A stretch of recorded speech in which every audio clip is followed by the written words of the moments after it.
A tough, no-nonsense black woman steps into a mansion full of chaos, grief, and two spoiled kids who've scared off every nanny in town. She's got no fancy degrees, no time for nonsense, but a heart full of grit. When privilege throws shade and the past comes back swinging, she doesn't break. She makes the house better. One meal, one meltdown, one miracle at a time. If resilience had a face, it'd be hers. Where are you watching from? And did she win your heart yet?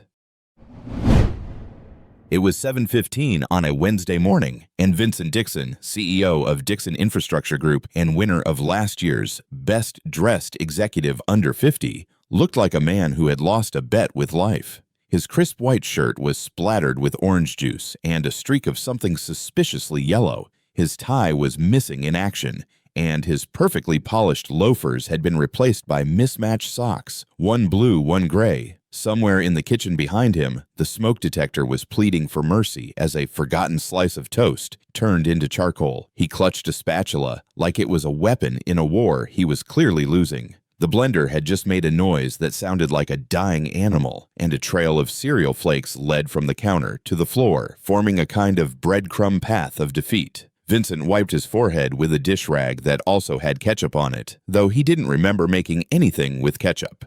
"Breakfast is ready," he called out toward the hallway, his voice hopeful, bordering on desperate. No response, only silence. And then, footsteps. Not normal footsteps, but the kind that come with rhythm, drama, and unnecessary volume. Thump, thump, thump.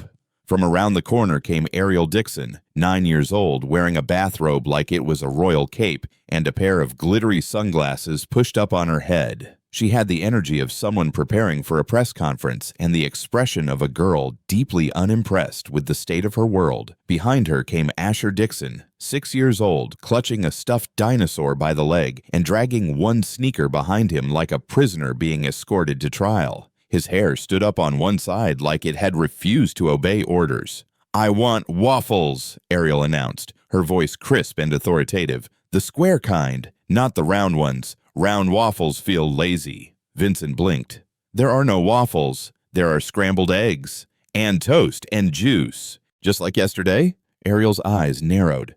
"But yesterday? You said today was a new day." Before Vincent could respond, Asher jumped in. "The eggs look like brains," he exclaimed, poking them with a spoon. "Gross." Vincent sighed, deeply, from his soul. "You two," he said, dropping the spatula on the counter, "are the reason we no longer have a housekeeper, a nanny, or any furniture in the guest room." Asher looked up, confused. "Why the guest room?"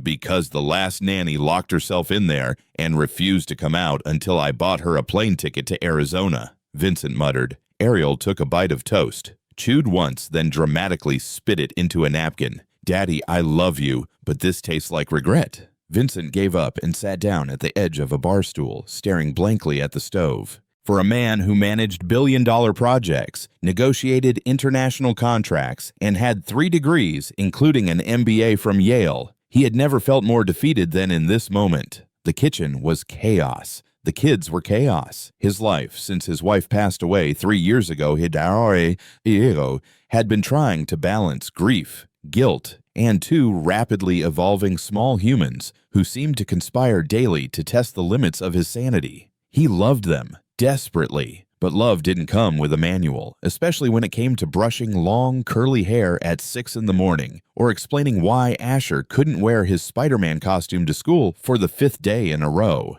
And the house. The house looked like a furniture catalog, married a toy store, and they both filed for divorce. As he sat there, elbows on knees, Vincent heard the familiar tap of heels. Laura, his assistant/lifesaver, appeared at the doorway, iPad in one hand and judgment in her eyes. "You're not in the office yet," she said flatly. Vincent gave her a look. "I was delayed," he said.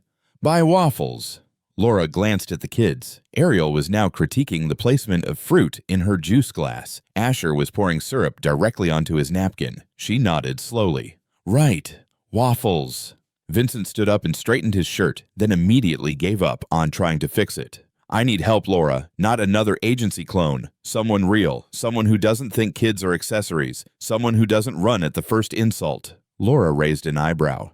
"Are you saying your children are difficult?" "I'm saying," Vincent replied, rubbing his temple, "that if we were in medieval times, they would have been banished to a tower by now." Laura smirked. "I might know someone, but she's not your typical candidate." Vincent nodded quickly. "Perfect. Send her. Today." "I haven't even asked her yet," Laura replied. Vincent stared at her. "Bribe her. Lie to her. Offer her my Tesla. I don't care. He paused, lowering his voice as Ariel began making a sculpture out of butter packets. "I just need someone who can survive them, and maybe help them. I don't know. Not destroy every adult who walks through this door." Laura tapped a note into her tablet. "I'll call her." As she left, Vincent looked around the kitchen. The eggs were still on the stove. The toast was now cold. Ariel was now rearranging the fruit bowl in alphabetical order, and Asher was trying to feed the syrup-covered napkin to the dog. Vincent sighed again. He didn't want a babysitter. He didn't want a maid. He needed a miracle. And somewhere across the city, that miracle had just burned her last pot of boiled yams and was sitting on the edge of her bed, wondering if life still had room for someone like her. But that, of course, is another part of the story. Across the city, while Vincent Dixon was losing a war with breakfast, Clara Jones was sitting on the edge of a creaky twin mattress in a house that had long stopped feeling like home. The morning light slanted through the broken blinds, striping her tired face as she held a chipped mug filled with weak instant coffee. She wasn't drinking it. She was just holding it, like something solid to keep her hands from shaking. In the silence of that cramped bedroom, layered with old paint and older resentments, Clara looked at the wall in front of her as if it might offer some kind of answer. The fan above her spun with a low, mechanical moan, barely moving the air that smelled faintly of bleach and fried onions. Her back ached, not from age, but from carrying the weight of a life that had slowly folded in on itself. She used to wear tailored suits, used to walk the polished halls of the city planning department, where people stood when she entered a room. Her name meant something. Clara Jones was the woman who got things done. Now she couldn't get her mother-in-law to say good morning. Her husband, Darren, barely spoke to her unless it was to ask what she did all day or remind her, again, that he could have married someone else, someone with better genes. Clara never responded to that. She just nodded like it didn't slice through her and kept folding laundry, kept cooking meals she wasn't thanked for, kept brushing her teeth next to a man who hadn't kissed her in years. This morning was no different. She had woken up early, like always, to prepare breakfast. She had laid out the same table setting, poured the juice, and fried the eggs just the way Darren liked. He came in, grunted something about the news being too loud, took 2 bites, and left his plate half full. His mother, Miss Irene, walked in moments later with a face that suggested the eggs had insulted her. She sniffed, pushed her plate away without tasting it, and said, "You know, back in my day, a woman who couldn't bear children didn't sit around pretending to be a wife. She left." Clara had said nothing. She picked up the plates, her eyes stinging, not from the smoke, but from the words. It wasn't new. That line, or some version of it, came at least twice a week, sometimes 3, depending on whether Miss Irene's favorite gospel show had aired the night before. Clara knew she wasn't wanted. She knew she had outlived her usefulness. And yet, she stayed. Because where would she go? Her parents had passed. Her siblings were scattered and struggling. And her friends, well, most had stopped calling after she left her job. Except one.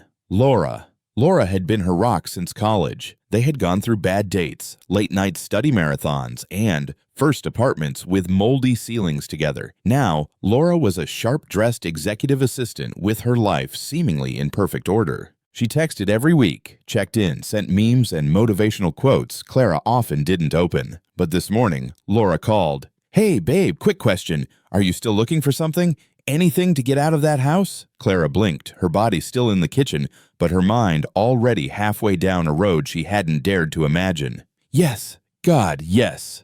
Laura's voice dropped into a whisper, like she was sharing top-secret information. "Okay. My boss, Vincent Dixon, the guy I work for, he has 2 kids and no nanny. He's drowning. He's offering real money. But Clara, these kids are baby tornadoes with trust issues. They don't like anyone. I told him you might be different. You interested?" Clara felt something shift in her chest. A breath she hadn't realized she was holding released all at once. "When do I start?" "Let me talk to him. He's desperate but also picky. I'll call you back in an hour." An hour passed like molasses. Clara sat at the kitchen table with her hands clasped, staring at the cracked tile floor, while Miss Irene muttered in the background about something on the news. She ignored her. For once, Clara wasn't trapped in the sound of that voice. Her mind was someplace else, picturing a new space, a new job, a chance to feel needed again. When Laura called back, Clara's heart thudded like she was about to go on stage. "You're in. He wants to meet you tomorrow. Bring something simple. Be honest. Be you." Clara stood up and walked to the tiny bedroom she shared with a man who no longer saw her. She opened the closet slowly, picked out her best blouse, a pale blue cotton shirt with pearl buttons, and laid it on the bed. Her hand shook as she smoothed it. She hadn't felt hope in a long time, and it terrified her. That night, she didn't sleep. She ironed the shirt 3 times, cleaned her shoes until they reflected the light bulb overhead, and packed a small purse with a pen, a notebook, and a pack of gum.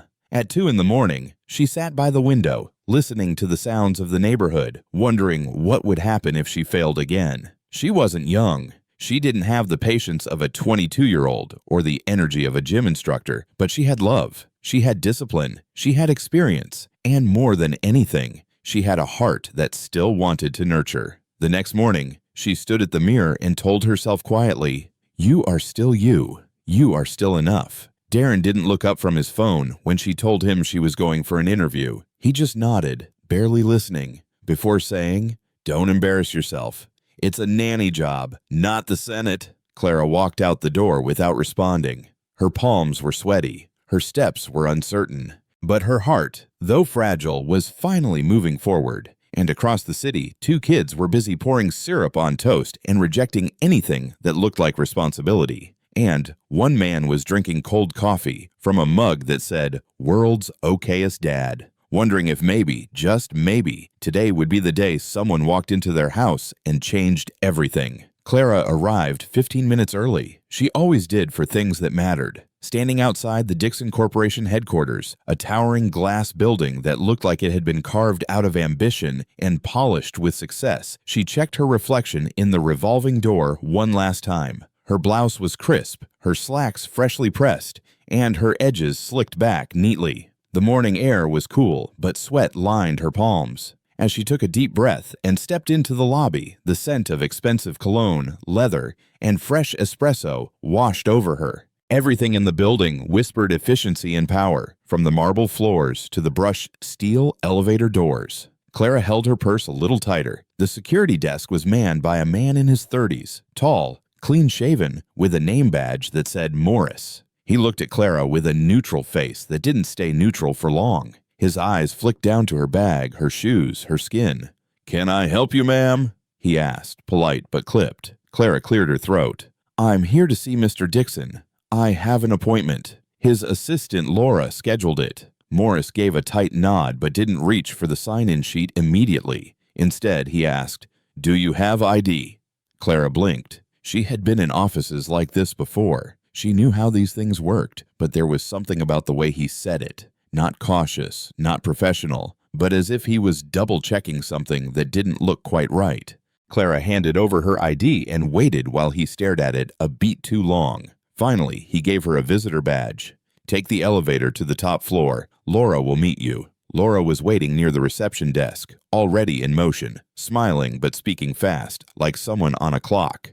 "You look great. I told him you were coming. Be yourself, but remember, he's Vincent. Just breathe. Don't let his silence throw you off. He always interviews like he's running a Fortune 500 acquisition." They reached the door, and Laura knocked twice before easing it open. Vincent Dixon didn't look up from his laptop. The room was spacious, filled with natural light and modern furniture. One entire wall was glass, offering a sweeping view of the city below. The man behind the desk was dressed in tailored navy, sleeves rolled up, glasses low on his nose. He was typing. "Come in, sit wherever," he said without looking. Clara took a seat in the chair across from his desk and waited. Her hands rested on her lap, her shoulders pulled back, but her stomach twisted. She watched as Vincent clicked something on his screen, shut the laptop, and finally looked up. His face was handsome, but tired. There were faint bags under his eyes and a furrow in his brow that looked permanent. "So, you're Clara Jones," he said, folding his arms.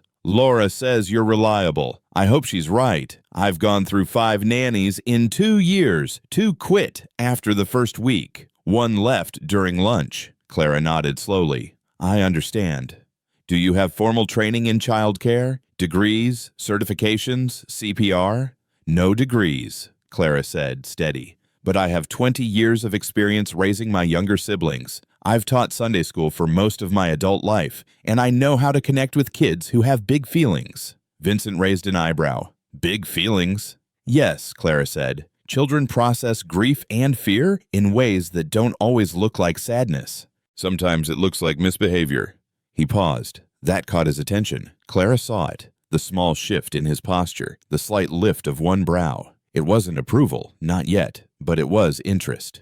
Tell me how you'd handle 2 kids who refuse to eat, hit each other, and lie to make adults fight.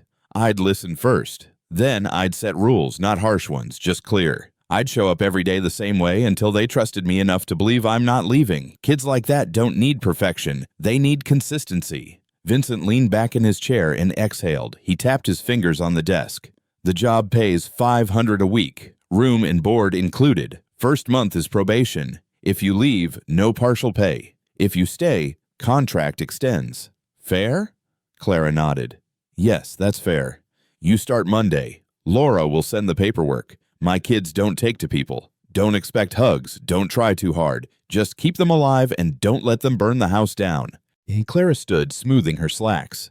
Thank you for the opportunity. As she left the office, Vincent watched her go. He didn't say anything, but he made a mental note. She had guts. He wasn't sure she had a chance in hell, but she had guts. Monday came with rain. A soft drizzle painted the sidewalks and turned the Dixon Estates driveway into a mirror. Clara stepped out of the taxi and stared up at the house. It was massive, white stone, all sharp angles and polished windows. She clutched her small bag and walked to the front door. Laura had already told her she'd be let in by the housekeeper. The door creaked open. A woman in her 50s with quick eyes and a pinched mouth looked her up and down.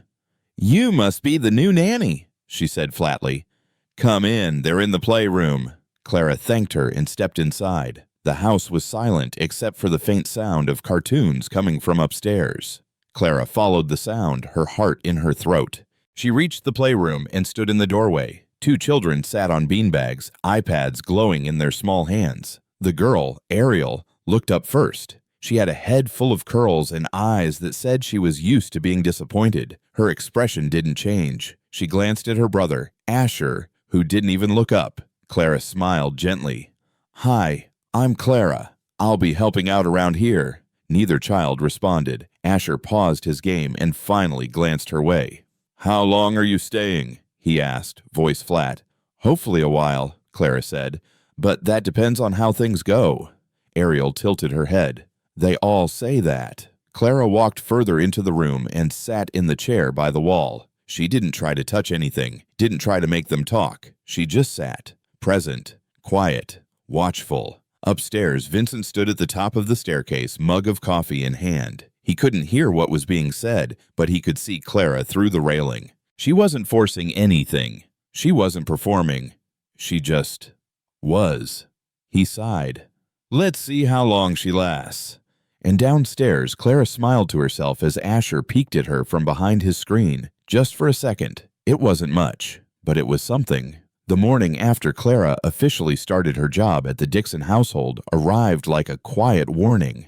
The house stood still when she stepped in through the side entrance, just as Laura had instructed. It was just past 6, and the sky outside was still waking up. The mansion's long marble hallway echoed with the soft tapping of her flat shoes. She paused to take a breath, adjusted the blue sweater she wore over her plain collared shirt, and whispered to herself, just be kind, just be calm.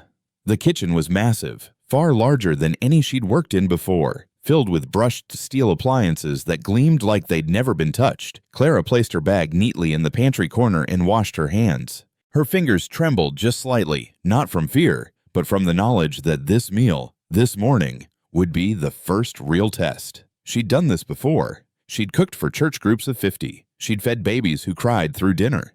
But nothing ever quite prepared her for feeding children who didn't want her there. She made eggs with care, not too runny, not too firm. She set up toast just right, lightly golden, no burnt edges. She even cut the fruit into fun little shapes, stars and moons and hearts, hoping maybe the smallest gesture might spark a smile. By 7, everything was set. The table looked perfect. She looked at it once, then again, as if trying to see it through a child's eyes. Footsteps approached, light but fast. Then a pair of heavier ones. The sisters came in, still in their pajamas. Ariel in a silky purple robe, with her hair in 2 perfect braids. Asher trailing behind her in a dinosaur onesie, eyes barely open. They didn't say hello. Clara greeted them anyway. "Good morning, sweetheart."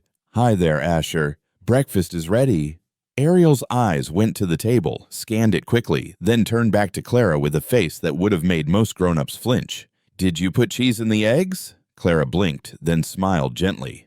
"No, I used just a little almond milk and salt, like Laura said you liked." Ariel didn't respond. She sat down with a dramatic sigh, pulling out her chair like it had wronged her. Asher followed, not speaking, just staring. Clara stood back, watching them take their first bites. Ariel tasted the egg and dropped her fork with a sharp clatter. "This tastes like jail food," she declared. Asher nodded. "Yeah, like the school cafeteria, but sadder." Clara held her smile, but her hands tightened a little behind her back. "Well, I'm sorry to hear that. Maybe you can tell me what you'd like tomorrow, and we'll try again." Ariel squinted at her like she'd been challenged.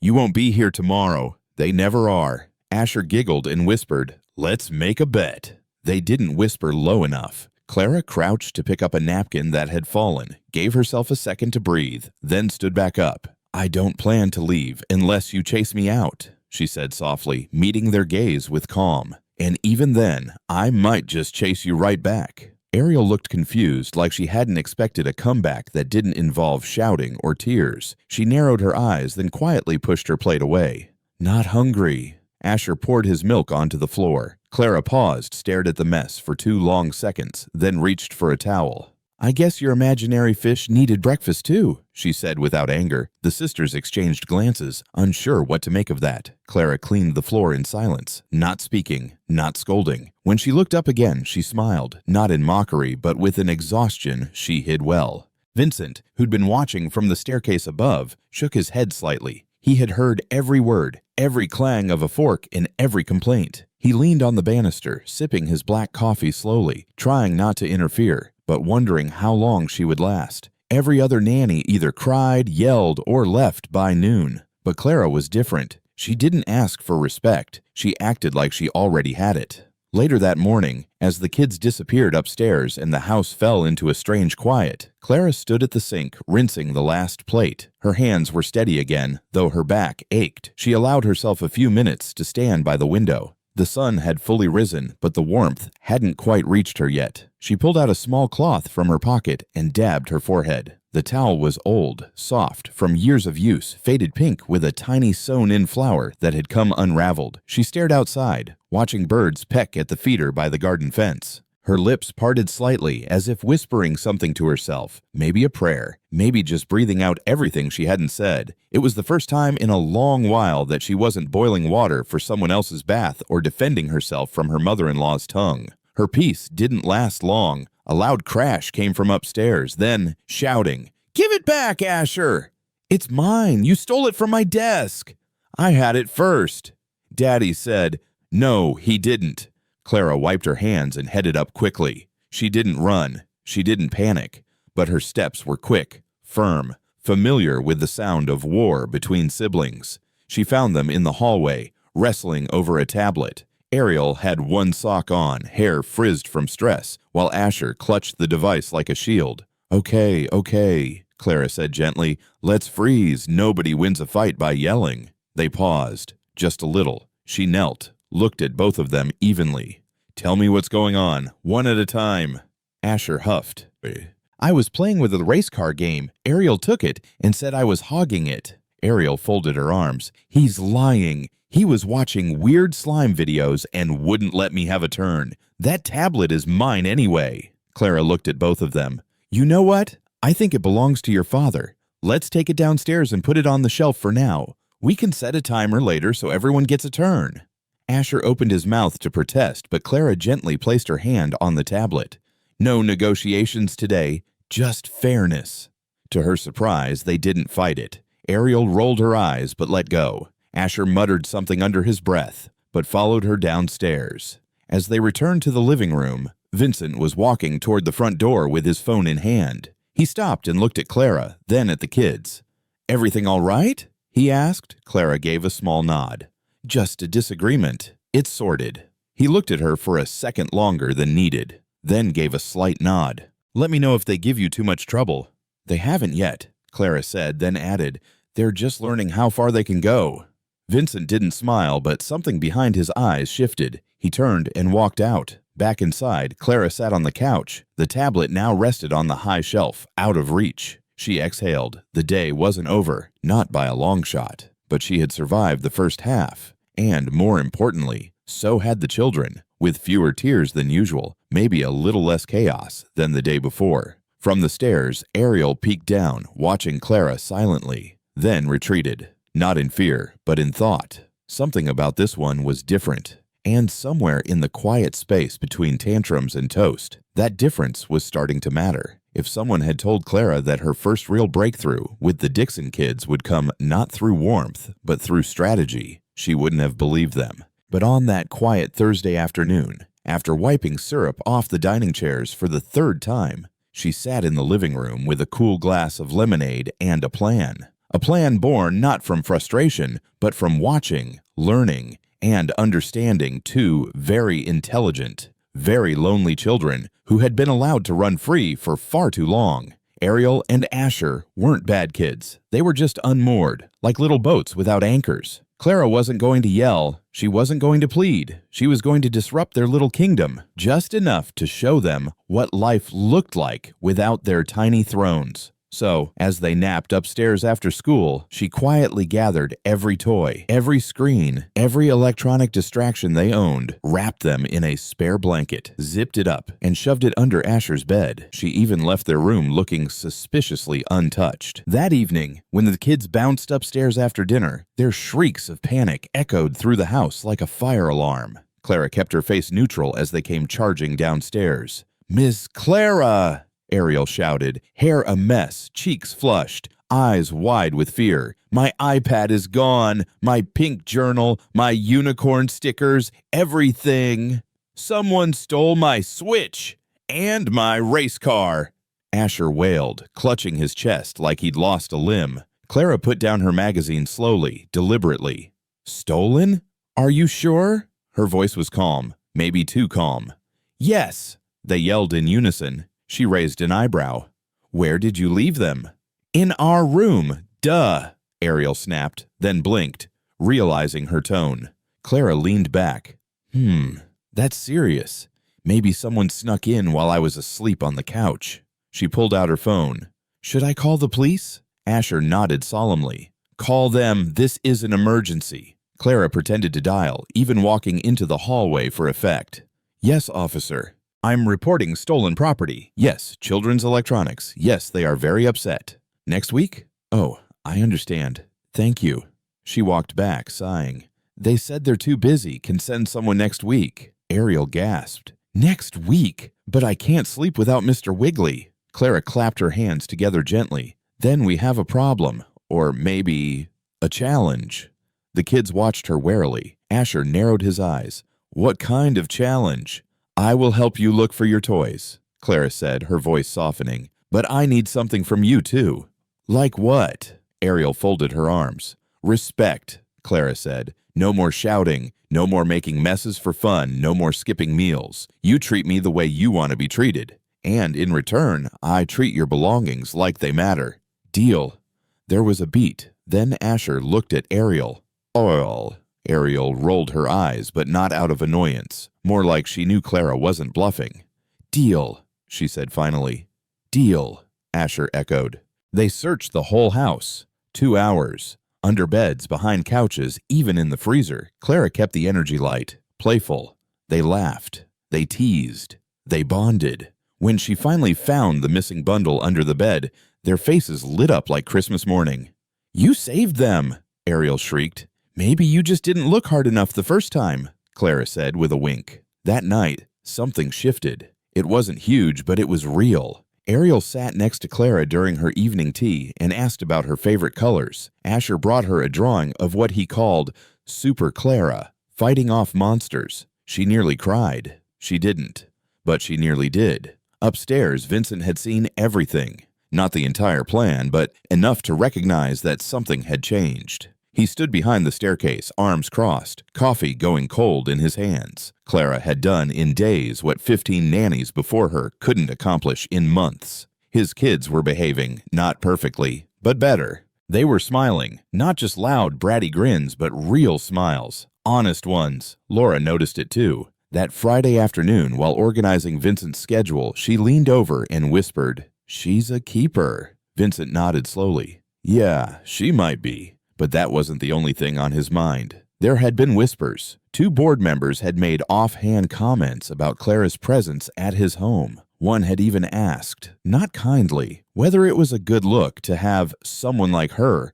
working so closely with his kids. Vincent hadn't responded. Not yet. But the anger sat under his skin like fire. Clara didn't know. Not yet. He hadn't told her. He didn't want to ruin her focus, her momentum. Still, the world outside their home was not as kind as the one she was slowly building within it. That weekend, Clara took the kids to the park. Ariel held her hand the whole time. Asher made her push him on the swing until her arms ached. A few moms stared. One even approached. "Are you their nanny?" she asked, trying to smile but failing. "Yes," Clara said simply. "Oh," the woman replied. "That's lovely. You know, it's so nice to see someone like you with such well-behaved kids." Clara didn't flinch. She'd heard worse. She just nodded, smiled, and walked away. That night she wrote in her journal, "They're changing, slowly, but surely, and so am I."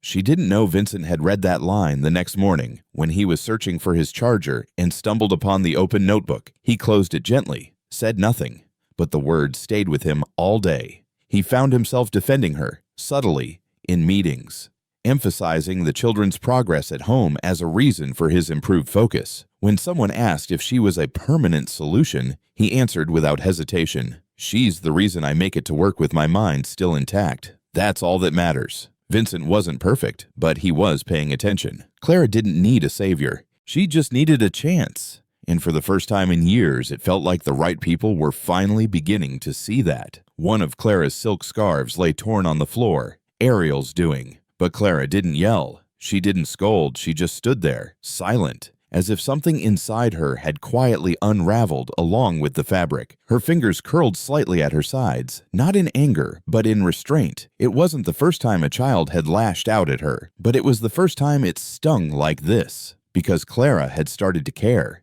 Deeply. Ariel stood by the couch, arms crossed tight over her chest, defiant, but shaken. She didn't look away, but her breathing was shallow. Clara met her gaze, not with punishment, but with a strange, aching patience. "You're mad," Ariel said, trying to sound bored, but her voice trembled. Clara stepped forward slowly, crouched to pick up the scarf, brushed the fringe delicately into her palm. "I'm not mad," she said quietly.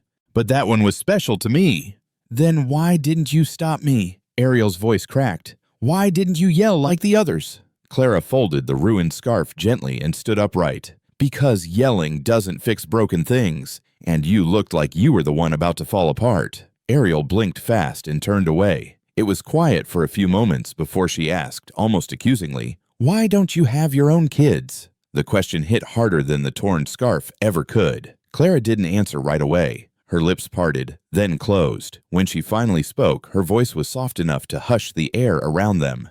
"Because sometimes God doesn't give you the gift you hoped for," she said, setting the scarf down. "So, you try to become a gift for someone else." Ariel didn't say anything, but her shoulders dropped just a little, like something heavy had shifted inside her. Vincent noticed the shift too. Over the past few weeks, something in his house had changed, and not just the kids' behavior. They were lighter, calmer. But more than that, Vincent caught himself watching Clara when she didn't know he was near. The way she tied Asher's shoes, whispering something silly to make him smile. The way she let Ariel braid her hair while pretending not to notice how careful the girl was being. And it was working. Mornings weren't war zones anymore. Bedtime didn't require negotiations. But not everyone was as convinced. At a client dinner that week, Vincent had just finished presenting a new sustainability proposal when a man across the table raised a glass and said, "Dixon, heard you've got a new hire at home. That woman in the photo going around,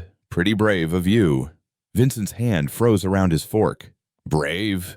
The man chuckled. "Well, bringing someone like that into your home. Not exactly what most would expect, but I guess that's your style."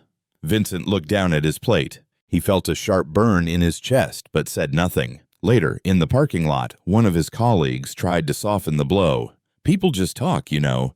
A CEO, divorced, 2 young kids, and a live-in nanny who doesn't exactly blend in." Vincent turned. "She's not a story. She's a person." But the seed had been planted. The next day, during a meeting, one board member asked outright, "Vincent, you're launching a campaign on equity and representation, and yet the optics at home—" Well, frankly, some of the donors have expressed concerns. Vincent clenched his jaw. "Are we evaluating childcare now in board meetings?" "Only when it reflects on the brand," the woman replied. That night, Vincent came home tense. He didn't say much during dinner. Clara could sense something had shifted in him, too. She cleaned quietly, tucked Asher in with his favorite story, and sat beside Ariel, braiding her hair while the girl rambled about a school project. After lights out, she returned downstairs. Vincent was standing in the kitchen, staring at the fridge like he'd forgotten why he opened it. "You all right?" Clara asked. He nodded slowly, then turned. "Can I ask you something personal?" She leaned against the counter, arms crossed. "You can ask." "Why do you stay?" he asked. "After everything, the judgment, the comments, people assume things, ugly things." Clara held his gaze. "Because I've been through worse. Because your kids are worth it. And because I made a promise to myself a long time ago that I wouldn't run every time the world made me feel small." Vincent exhaled, something unspoken passing between them. Then he stepped aside. "There's tea in the cabinet. I'm going to bed." But he didn't sleep, because even though the house was quiet, his mind was loud. And, downstairs, Clara sat at the kitchen table with a chipped mug and a scarf in her lap, stitching it back together with tiny, careful movements, thread by thread, like someone who believed even broken things could still be beautiful. It started with a photo. Not a professional photo, not even a good one. Grainy, slightly tilted, taken from a distance through a line of bushes. But it captured something intimate. Clara Jones kneeling in the grass, arms wrapped gently around Asher Dixon, his small face buried in her shoulder, her eyes closed as if offering all the steadiness she had left. It wasn't new. Clara had comforted the children many times in the last few weeks, but this time, someone had been watching. Someone with a phone. Someone with a motive. By the time Vincent returned from a board meeting, the photo had made its way across social media. It began with a post on a suburban parent Facebook group. Then it got picked up by a gossip blog. Within hours, it had found a spot on 2 national entertainment sites. The headlines weren't factual. They were crafted to sting. CEO Dixon hires alternative mother figure for kids. Who is the woman living in his home? Or worse, from maid to matriarch, Vincent Dixon's bold family choice raises eyebrows. In the Dixon household, the first to find out wasn't Vincent. It was Laura, who stormed into his office with her phone in hand and her voice sharp. "You need to see this now." Vincent took one look, his jaw tightening. Where was this taken? The park, yesterday. Some parent must have snapped it. He stood slowly, rubbing the bridge of his nose. The air around him turned cold. Is Clara aware? No. And don't let her find out through a headline. You need to tell her. He nodded once. Get the kids. Bring them home early. Keep them off devices. I'll handle Clara. Downstairs, Clara was folding laundry when Vincent found her.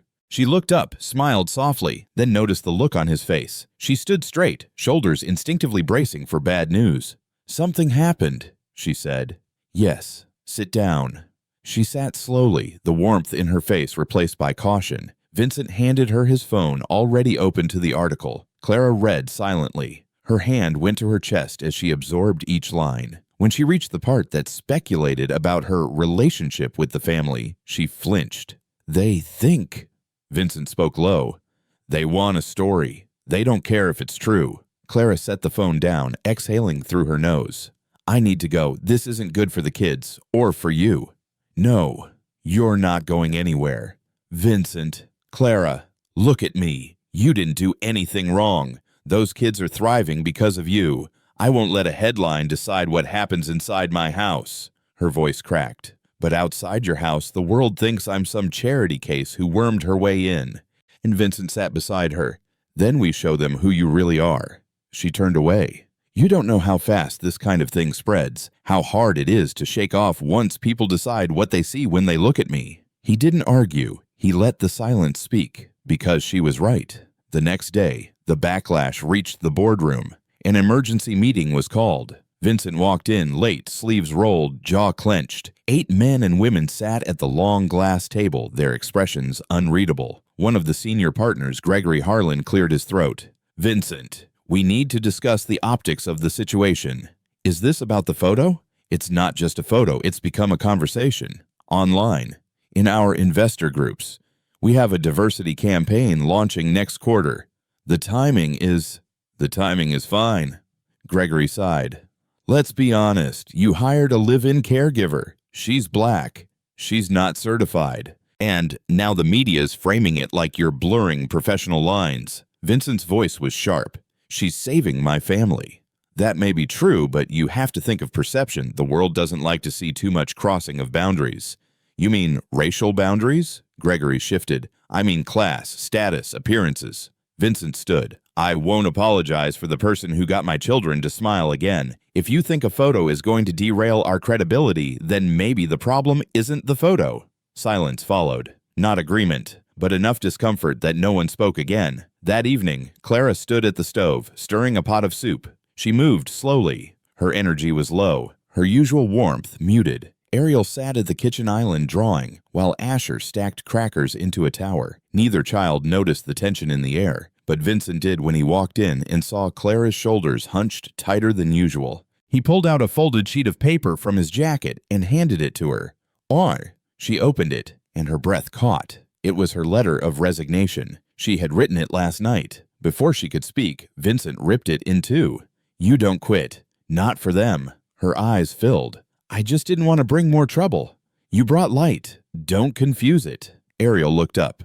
"Are you going somewhere, Miss Clara?" Clara wiped her cheek. "No, sweetheart, not yet." The girl nodded and returned to her drawing, but not before reaching across the counter and sliding a folded paper toward Clara. Inside was a crayon sketch, a stick figure Clara with a heart on her chest, 2 smaller figures holding her hands. That night, Clara sat on the back porch watching the moon rise. The house was quiet. Vincent stepped out with 2 mugs of tea. He handed one to her.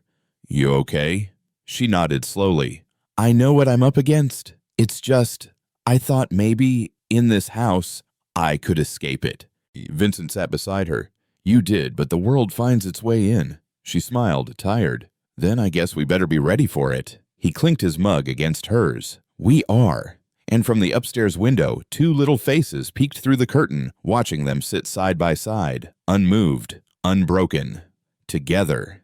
The conference room on the top floor of the Dixon Infrastructure headquarters had never felt so silent. Dozens of reporters sat in neat rows, some adjusting their cameras, others whispering into microphones. But the overall sound was that of held breath. Everyone in the room had read the headlines. They'd seen the blurry photograph of Clara Jones, a black woman in a modest blouse, her arms wrapped around little Asher Dixon, who had clearly been crying. The image had been circulated endlessly, each outlet spinning it with a slightly different tone, from scandal to sentiment, from judgment to intrigue. Vincent Dixon stood behind the podium, no microphone in sight, his hands resting calmly on the edge of the dark wooden lectern. He didn't need amplification. The weight of his presence was enough. He was dressed simply today. A dark charcoal suit, no tie, sleeves rolled to the forearms. His jaw was tense, but his eyes were steady, unwavering. Behind him, the company's logo glowed softly against the glass wall that overlooked the skyline. But Vincent wasn't here to talk about quarterly earnings or infrastructure projects. He was here to talk about something far more personal.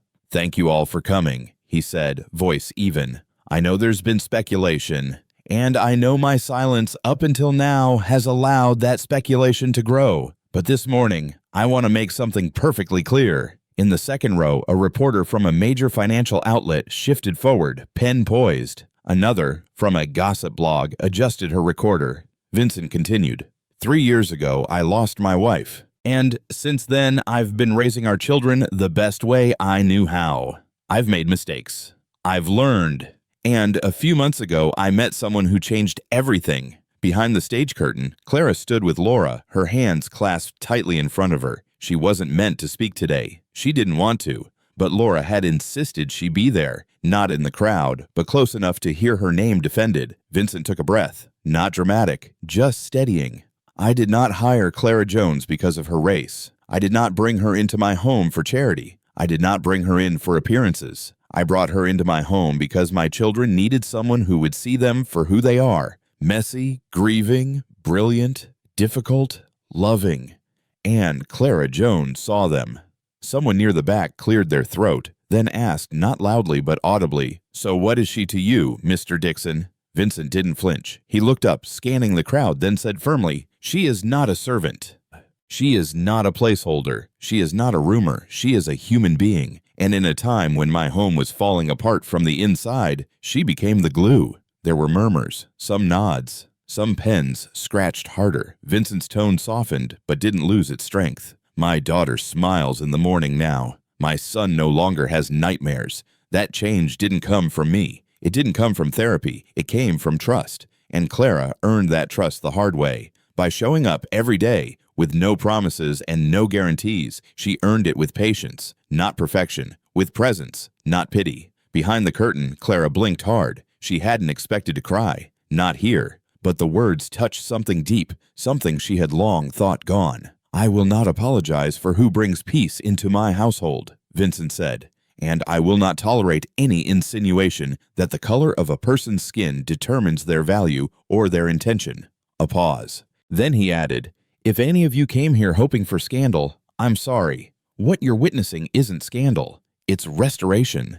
The room stayed silent for a beat longer than expected. Then, slowly, a few people began to clap. Not all, not even most, but enough. Enough to let the air change. At that moment, Ariel Dixon pushed past the side curtain, a bracelet clutched tightly in her hand. She walked across the back of the stage, ignoring the cameras, ignoring the gasps, and walked right up to Clara. "This is for you," she said softly, slipping the thin, colorful bracelet over Clara's wrist. "You're the light in our house." Clara looked down at the bracelet, then at the girl. She wanted to kneel, to hug her, but instead she just smiled, wide and full. "Thank you, baby," she whispered. From across the stage, Vincent saw them. For a moment, the cameras didn't matter. The shareholders didn't matter. All that mattered was that something good had been said, finally, in the open, without shame or code switching or apology. The press conference continued with questions about company growth, diversity policies, and shareholder expectations. Vincent answered politely, professionally, but his mind kept circling back to Clara and the look on her face when Ariel gave her that bracelet, a look that said she wasn't invisible anymore. Later, as the building emptied and the floors returned to the quiet hum of normal business, Vincent found Clara sitting alone in a corner of the executive lounge. Her fingers played with the bracelet, twisting it gently. He walked over, not rushed, just sure. "You didn't have to stand there," he said, voice low, "but I'm glad you did." Clara looked up. Her eyes were tired but not weary. "I didn't stand for them," she said. "I stood for your kids, and for me." Vincent nodded slowly, then sat beside her. Neither said much after that. They didn't need to. Sometimes justice doesn't come with fanfare or courtroom drama. Sometimes it comes with a child's bracelet, a tired woman's silent tears, and a man finally using his voice for more than business. That day, something shifted in the Dixon household, not in structure, not in routine, but in truth. And truth, once spoken aloud, has a way of lingering, of settling into the walls, of refusing to be ignored again. That day, Clara was no longer just the woman who showed up. She was the woman who stayed and was seen. It was late December, and the sky hung low with clouds like a ceiling waiting to collapse. Snow clung to every rooftop in Clara's old neighborhood, blanketing lawns and sidewalks in a silence too clean to last. Her breath fogged the inside of her scarf as she walked up the worn path to the porch of the house she'd once called home. In her hands, wrapped in a towel to preserve the warmth, was a pot of oxtail soup she'd started preparing at dawn. The same recipe Darren used to request on his birthday. She wasn't here for apologies. She wasn't here to reopen old wounds. Just a gesture, a simple bowl of hot soup on a cold day. She paused at the door, staring at the familiar chipped wood, the crooked welcome mat, and the doorbell that stuck if you pressed too hard. Her gloved hand trembled slightly before she reached out. The knock echoed in her chest more than it did through the house. She heard footsteps. Then the door creaked open. Darren stood in the doorway, dressed in a cashmere sweater, freshly shaved, looking healthier than he had in years. For a moment, he blinked at her like she was a memory he hadn't meant to summon. "Clara," he said flatly. She held up the towel-wrapped pot. "I made soup. Thought maybe it could be something warm for the house." Before he could reply, a woman appeared behind him, young, polished, skin pale, eyes scanning Clara with the cool precision of someone calculating value. She placed a possessive hand on Darren's arm. Her voice was sweet but brittle. "Is this the caterer?" Darren didn't flinch. "No, this is Clara, my ex-wife." The woman blinked. "Oh, right." Clara didn't wait for the awkward silence to settle. She extended the pot toward Darren. "You can keep the dish. Just wanted to drop this off." Darren hesitated. The woman didn't. She reached forward and grabbed the pot with both hands, then immediately made a face. "It's leaking!" She stepped back and dropped it. The pot hit the tile of the entryway and burst open, soup spilling across the floor, oxtail and carrots and bone marrow sliding toward the hallway rug. The smell of pepper and thyme rose like smoke. Clara didn't speak. Her throat tightened, but her eyes stayed dry. Darren bent slightly, then stood back up as if helping clean it would betray something. "I think it's better if you don't come around anymore," he said, his voice low. Clara nodded. "I figured." Then came another voice, from deeper inside the house. "Who is it, Darren?" It was Irene. The mother-in-law Clara had never pleased. No matter how many Sundays she spent at church, no matter how many meals she cooked, she appeared in the doorway, her long housecoat dragging on the tile. She saw Clara, and her face curdled. "Lord have mercy! What are you doing here?" Clara didn't move. She was still standing outside, her boots melting a tiny patch of snow on the mat. "Just dropped something off," she said. Irene sniffed. Her eyes flicked to the broken pot, then to the young woman now wiping her hands with a paper towel. "If I were you," Irene said, loud enough for the neighbors to hear, "I'd stop pretending to be family. You left, and even when you were here, you didn't give this house what it needed." Clara felt something inside her twist, sharp and slow. She bit the inside of her cheek. "That house never felt like mine," she said quietly, "no matter what I gave." Irene crossed her arms.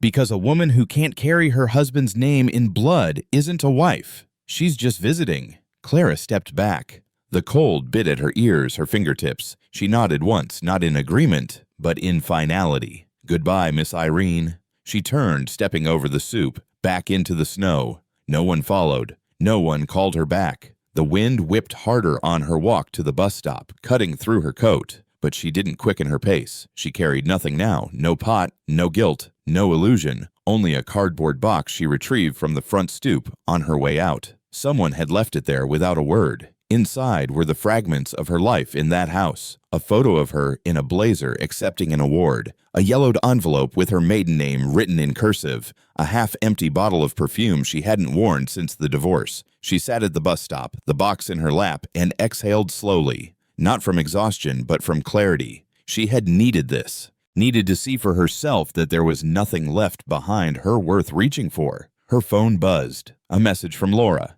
"Vincent asked if you're okay. He said the kids want to bake cookies with you tomorrow. Ariel picked the recipe." Clara looked up at the sky, gray and thick. The first snowflake landed on the back of her glove. She smiled. She didn't have a family in that house anymore, but maybe she was building a new one somewhere else. And this time, she wouldn't be just a guest. It was just past 8 in the morning when Clara Jones opened the front door of her small rental home to find 2 children standing on her porch. One tall for her age with a navy backpack that had clearly been packed with determination and snacks, and the other smaller, holding a crumpled paper in one hand and a single flower in the other. Ariel and Asher Dixon. No parents, no driver, no nanny watching from the sidewalk. Just them.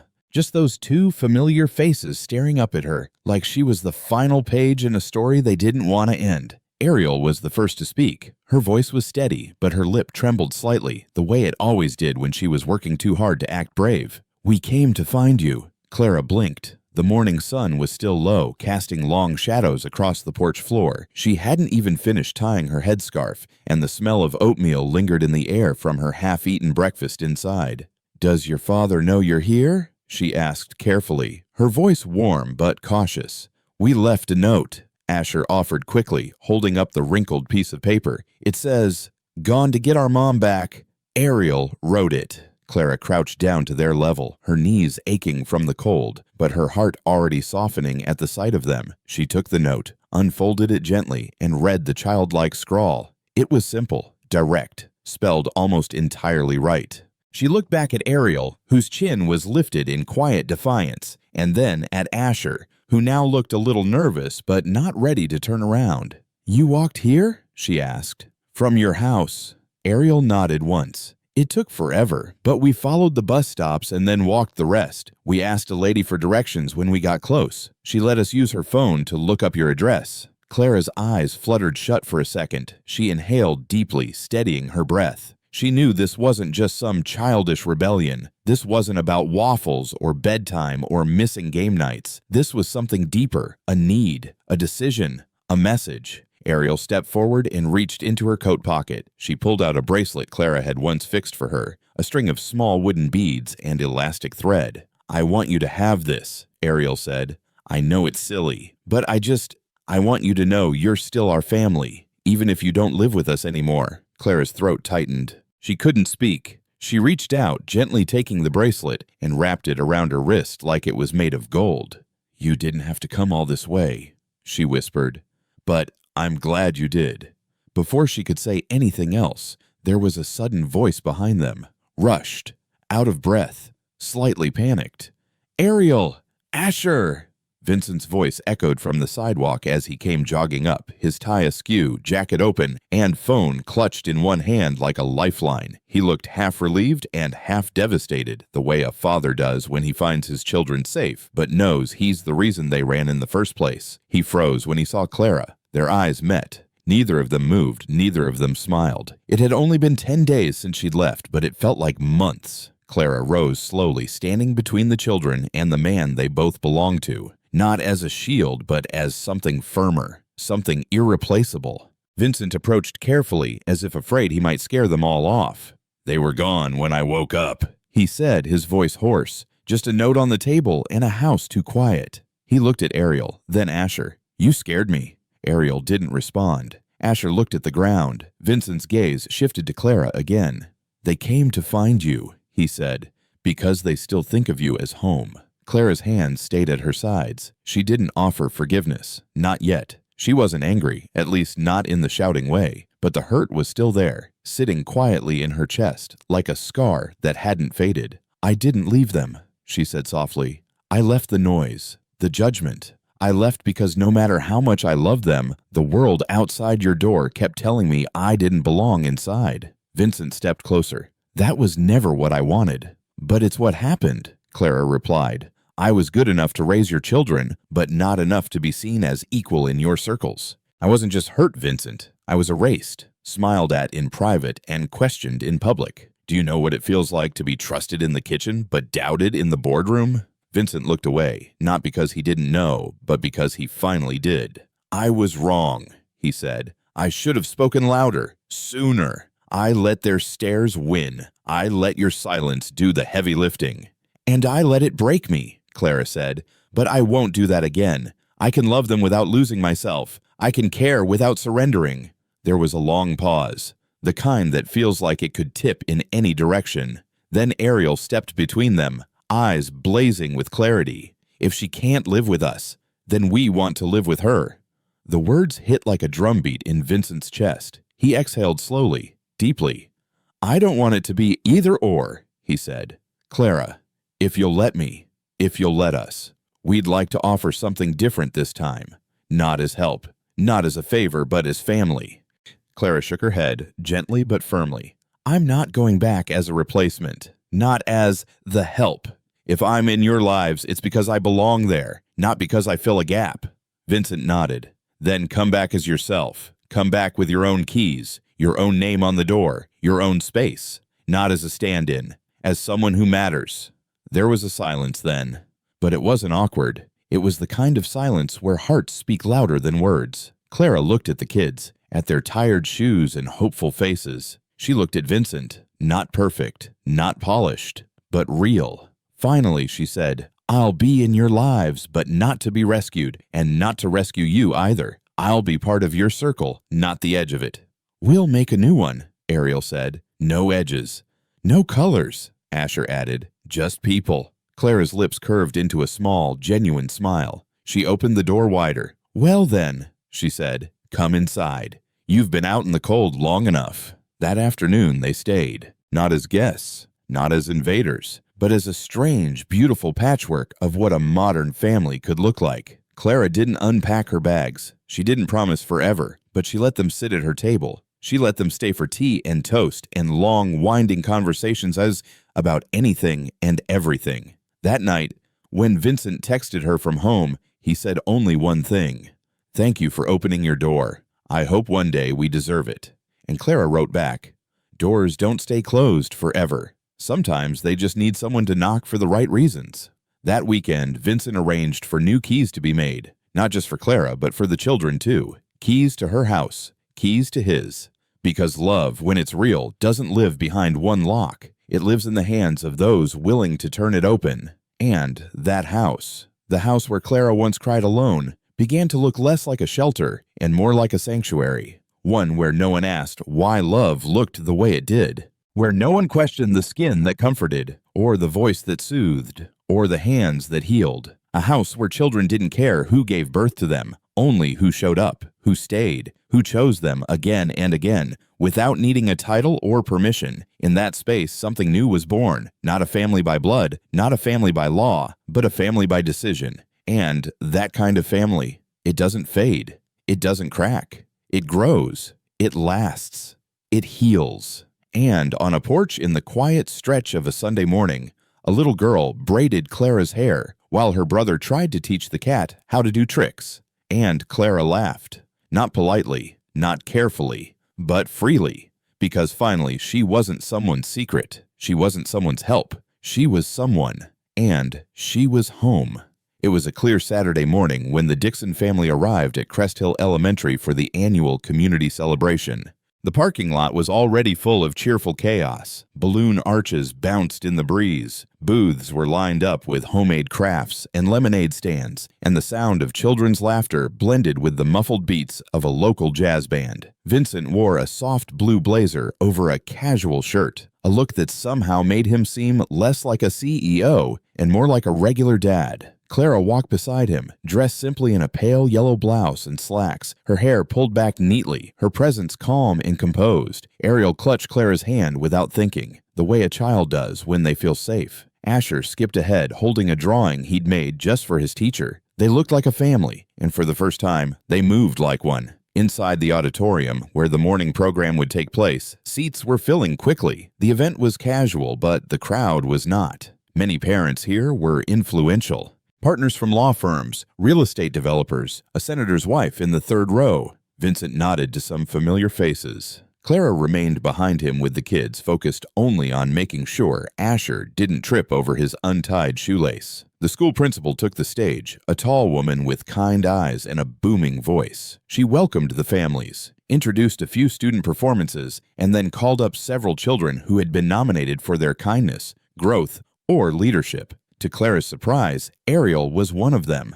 Ariel walked onto the stage without hesitation, chin lifted, eyes scanning the room. She took the microphone like she'd been preparing her whole life. "Hi, I'm Ariel Dixon. I want to thank my teacher and my classmates, but mostly, I want to thank someone who's not just helping me with homework or brushing my hair. She's the reason I learned how to be a good listener and how not to fight every time I feel mad. Clara, if you're in the room, thank you for being the heart in our house." There was a hush. Clara, standing near the side wall, blinked. Her eyes glistened. She did not move, but Ariel saw her and smiled. The applause was warm, genuine, but not everyone clapped. From the second row, a woman in a cream pantsuit leaned toward her friend and whispered a little too loudly, "That must be the housekeeper. Strange how personal help these days becomes part of the family." Her friend chuckled, unimpressed. Well, when you're a single dad with too much money and not enough boundaries, you get sentiment.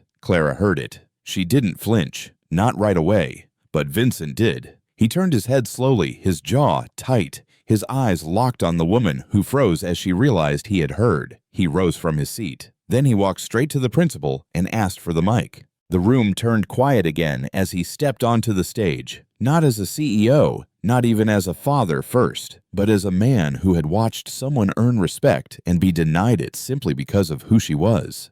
"Good morning," he said, his voice clear, steady. "My daughter spoke more truth in 2 minutes than I have in 2 years. I want to add something. Clara Jones is not our housekeeper. She's not a background character in our home. She's a woman who walked into our lives when we were falling apart and reminded us what stability feels like. She has done more to restore laughter and hope in our household than any therapist, tutor, or program ever could. She's not help. She's the reason we are a family again." The room didn't move. Not even the kids squirmed. "You may not understand that," Vincent continued, his eyes moving across the front rows, "because you're used to putting people in boxes, based on what they look like, where they come from, how much they make. But I stopped doing that the day I saw my children smile again, genuinely, after months of barely speaking. Clara didn't save us with pity, she saved us with presence, and anyone who has the privilege to know her should count themselves lucky." He handed back the mic, nodded once, and walked off the stage. He did not sit back down. He walked straight to Clara, who had not moved, her hand now gently clutching the edge of a nearby table. Her breathing was shallow. "You didn't have to do that," she said quietly. "I did," he replied, "because I should have done it sooner." After the event, there were polite hellos, awkward stares, some unexpected handshakes. One teacher asked Clara if she would consider helping organize a new emotional learning program. Another parent simply nodded to her as they passed by, a silent acknowledgement.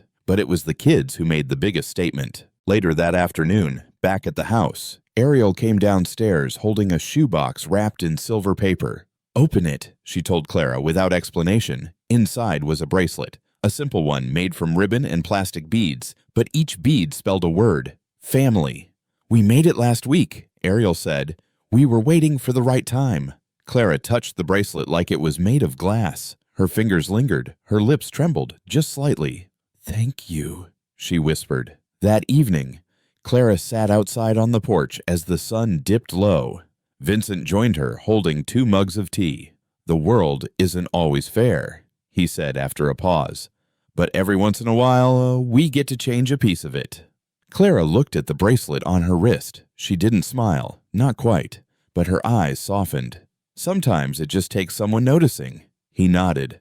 "I'm noticing." She took the tea, cradling it in both hands. For the first time in a long time, she didn't feel like she was borrowing space. She felt truly like she belonged. And in a city where assumptions came faster than kindness, where appearances whispered louder than truth, that belonging wasn't just rare, it was revolutionary. Under the muted morning light pouring through the wide windows of the Dixon kitchen, Clara stood alone by the sink, slowly drying a coffee mug with the kind of quiet care that only came from someone who had earned their peace the hard way. The mug had a chip on its rim, small, insignificant, yet Clara always dried around it like it mattered. The house was unusually still for a weekday. No arguing about cereal, no thudding feet down the stairs, no spilled juice or cereal box avalanches. It was calm, but not the good kind. The kind that comes before something breaks. Vincent had left for an early board meeting without his usual coffee refill and absent-minded shoulder pat to Clara.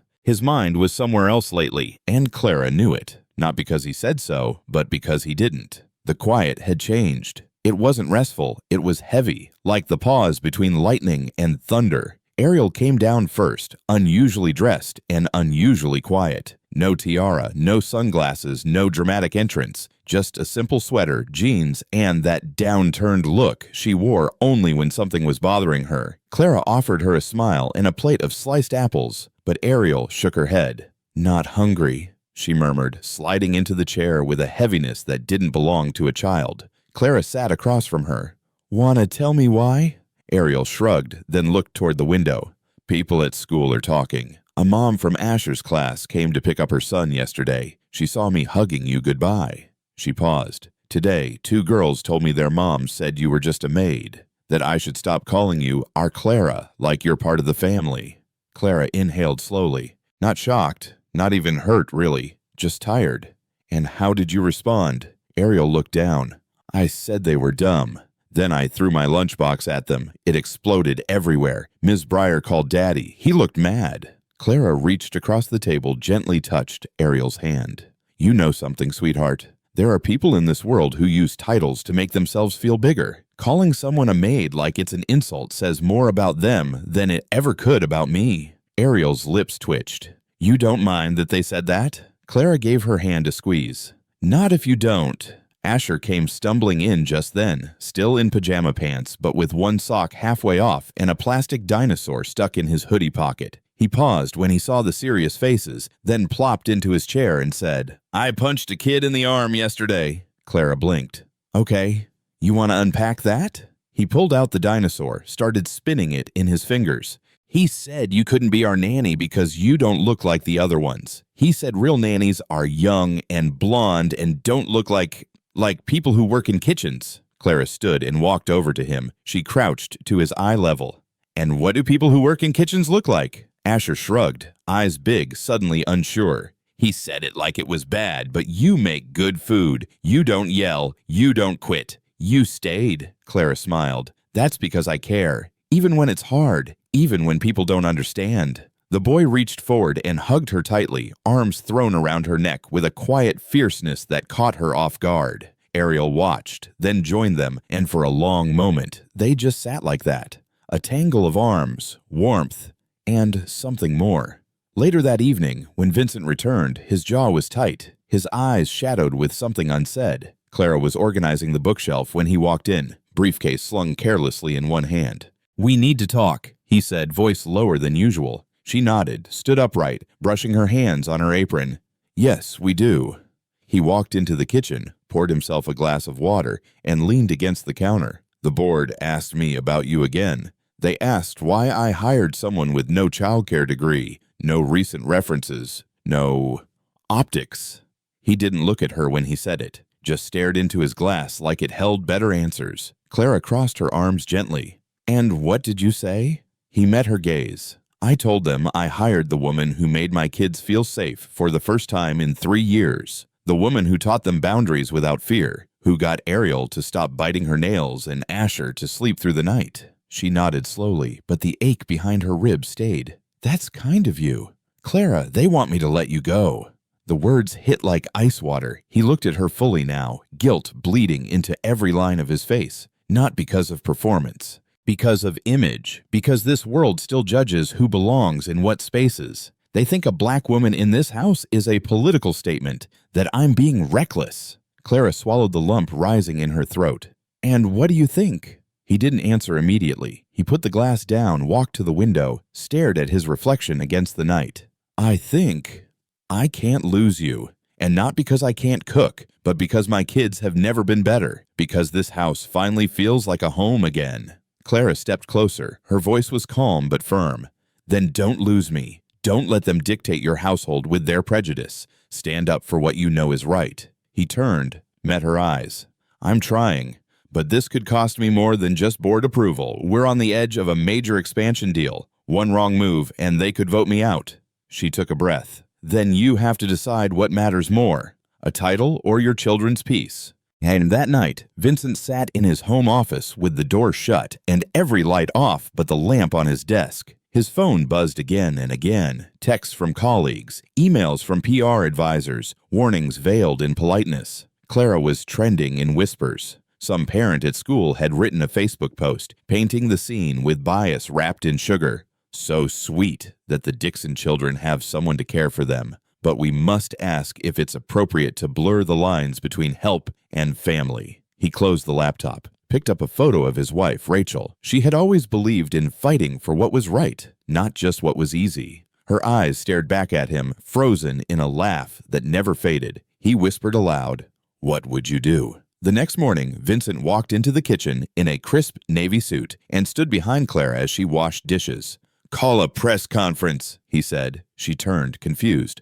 "What?" "A small one. A statement. My terms. My words." And he straightened his cuffs. It's time I say exactly who you are in this house. Not just the help, not just background, but the woman who held this family together when I couldn't. Clara blinked, heart pounding.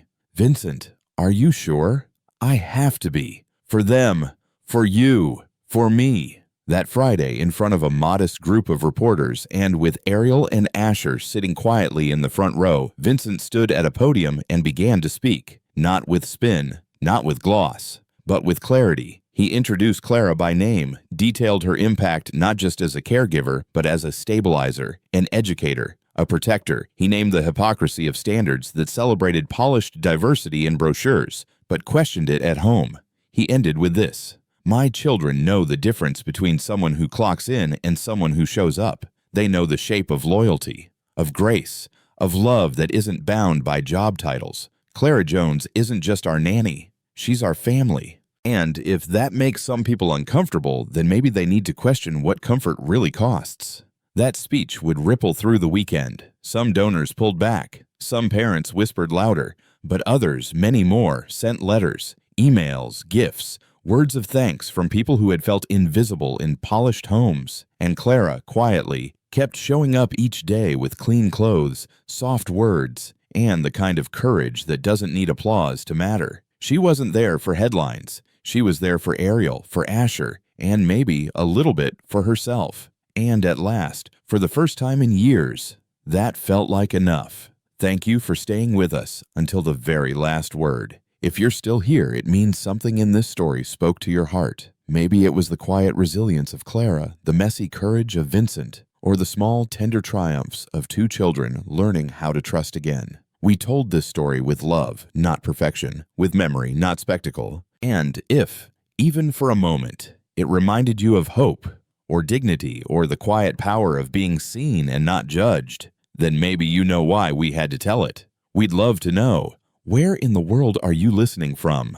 What did this story stir in you? Was it compassion, justice, healing? Drop a comment and share your thoughts.